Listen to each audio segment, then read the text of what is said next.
Memang kita tidak mempersoalkan perkawinannya yang adalah hak asasi setiap orang untuk menikmati pestanya. Yang kita persoalkan adalah slogan presiden yang selalu menganggap negara hadir. Negara hadir di mana? Hadir di bencana, hadir di kesulitan sosial orang, ternyata hadir di pesta. Negara hadir.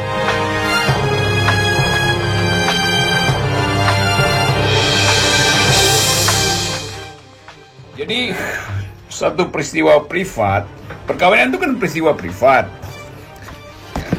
Beritanya diupload secara official di situs-situs pemerintah.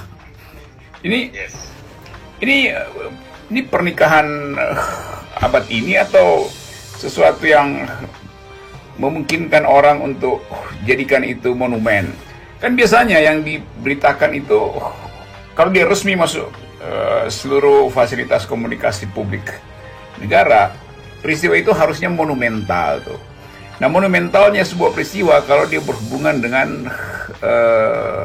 urusan publik, karena ini adalah res publica, sesuatu yang menyangkut kepentingan publik. Nah, saya nggak ngerti apa kepentingan publik di dalam peristiwa itu, sehingga masuk di berita sekretariat negara atau situs presiden. Kalau masuk di tempatnya Ilham Bintang, cek and recheck itu pasti harus tuh, karena itu sesuatu yang ya berita, selebritis berita, ada presiden di situ, ada menteri pertahanan di situ, ada ketua MPR di situ, maka dia masuk di cek and recheck. Tetapi kalau dia dipasang beritanya di situs negara, itu artinya Republik ada dalam keadaan darurat. Mungkin itu maksudnya tuh. Karena ada presiden, sekaligus menteri pertahanan, sekaligus ketua MPR, ada di sebuah acara privat perkawinan. Dan itu sangat berbahaya. Bila terjadi serangan teroris kan, 3 petinggi negara itu terancam kan. Atau mungkin orang menganggap bahwa itu persiapan untuk sidang istimewa, sidang MPR untuk 3 periode. Karena itu lakukan pertemuan sekaligus. Itu sebetulnya asumsi saya begitu, karena tiba-tiba masuk di berita resmi negara, jadi pasti ada sesuatu yang genting di situ. Kalau nggak genting ya penting, kira-kira begitu.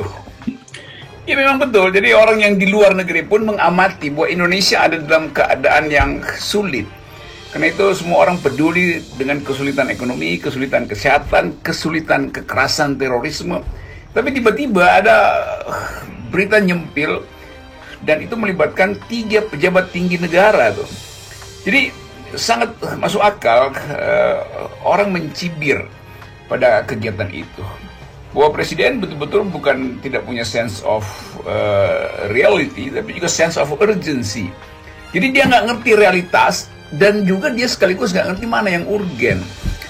Kan selalu dikatakan bahwa sebuah peristiwa itu disebut sebagai peristiwa publik kalau dia menyangkut kepentingan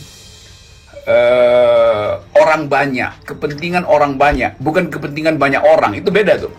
Kalau banyak orang itu ya kumpulan manusia, tapi orang banyak itu ada satu entitas publik disebut orang banyak, karena itu menyangkut entitas publik, yaitu kebijakan untuk menghasilkan kemakmuran, kebijakan untuk mengendalikan krisis. Tapi kalau banyak orang itu artinya sekedar kerumunan. Jadi presiden hadir di tempat yang banyak orang, bukan demi orang banyak. Ini masalah nih dalam bukan sebenarnya etika politik, tapi tadi sense of urgency, sehingga orang ya membuli akhirnya kan. Lalu apa akibatnya bagi cara kita memandang keseriusan pemerintah tuh? Dengan kata lain, pemerintah memperlihatkan bahwa dia lebih serius mengurus banyak orang daripada mengurus kepentingan orang banyak. 2 hal yang berbeda tuh. Apalagi yang disebut banyak orang itu adalah kumpulan orang yang sedang berpesta pora, bergembira tuh. Bukan perkawinannya yang bermasalah, tapi kehadiran pejabat publik di dalam situasi yang tidak normal hari ini.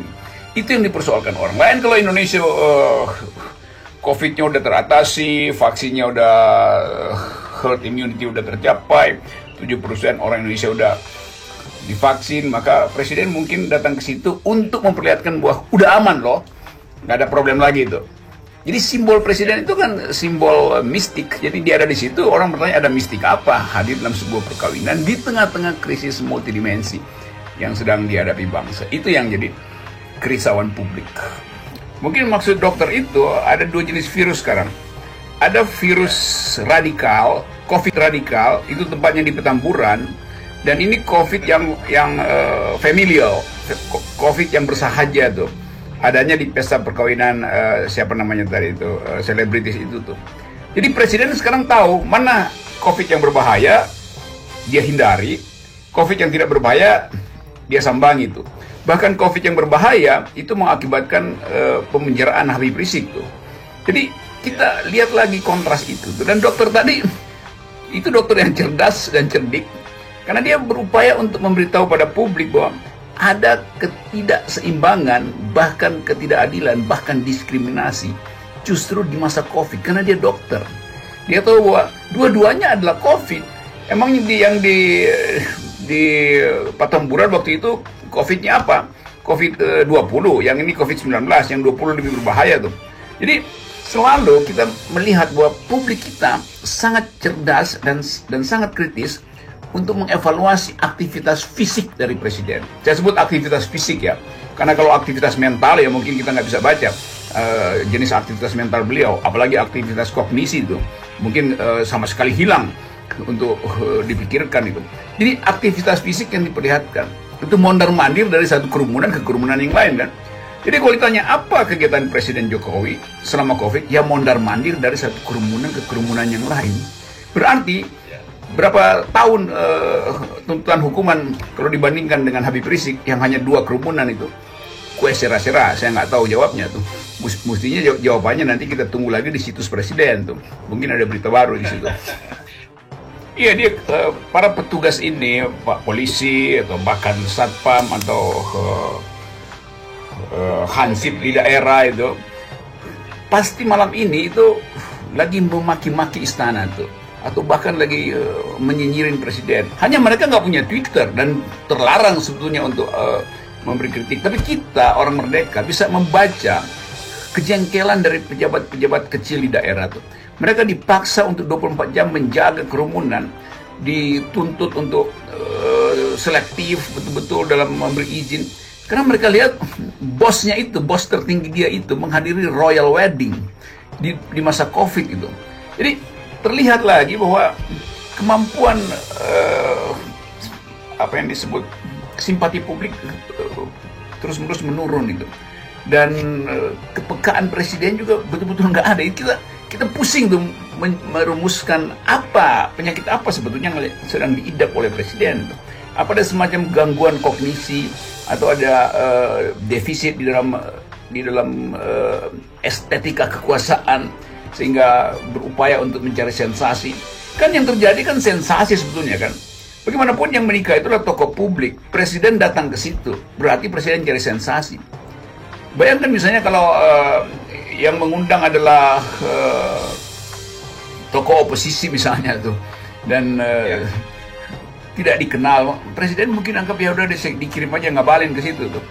Tapi sekarang kita mengerti bahwa presiden selalu menginginkan agar supaya ada publikasi dirinya tuh, karena dia masih masa kampanye, menuju 3 periode dia udah kampanye mulai sekarang tuh, menghadiri semua kerumunan yang sebetulnya melanggar protokol kesehatan demi kampanye 3 periode, sehingga dianggap bahwa presiden sebetulnya sudah dalam keadaan mempersiapkan diri untuk melanjutkan jabatannya. Kan itu kesimpulannya kan.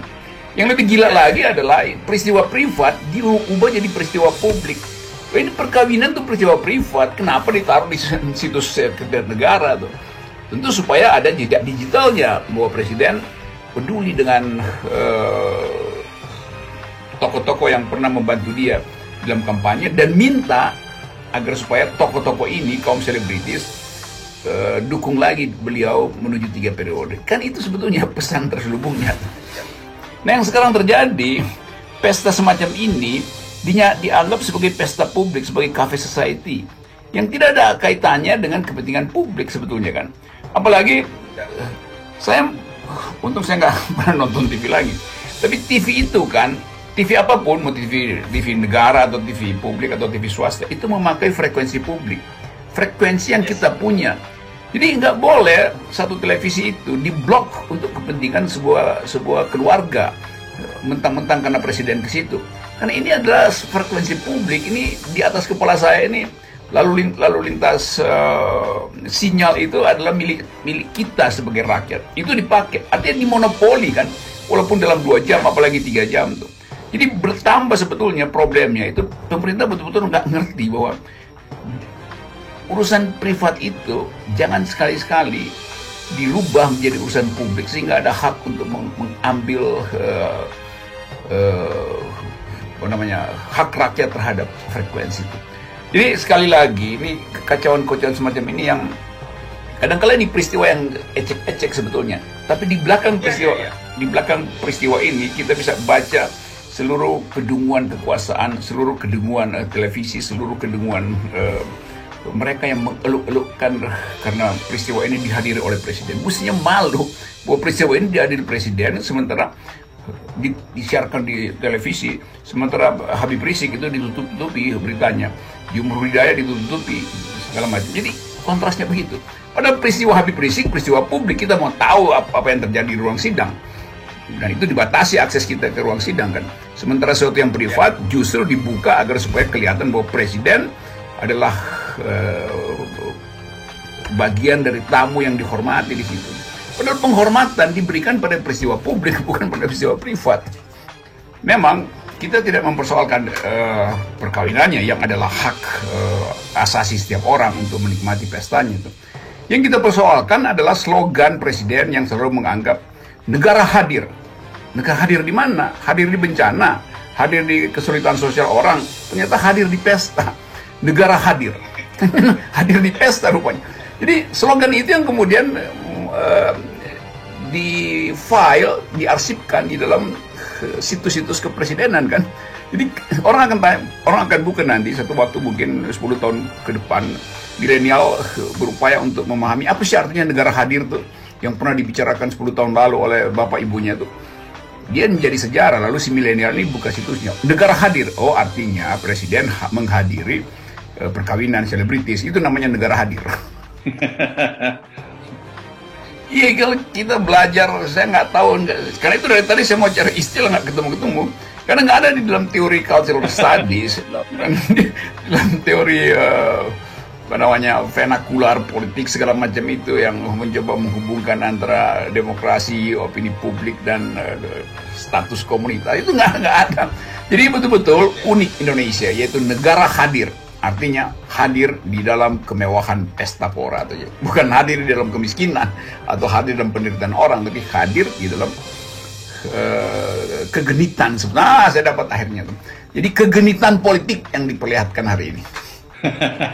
Semoga dicatat oleh sejarah bahwa setelah April Mop ada mob yang lebih parah itu. Mob itu artinya sesuatu yang menjengkelkan, yaitu negara hadir, tapi hadir bukan pada publik, tapi hadir demi sebuah pencitraan. Mengucapkan selamat atas perkawinan dari siapa tadi, Atta Halilintar, dan juga mengucapkan selamat pada Presiden Jokowi yang sudah mempromosikan satu kultur baru, yaitu negara hadir, artinya presiden hadir tidak digorong-gorong lagi, tapi di koridor perkawinan orang. Dan itu menjadi berita nasional.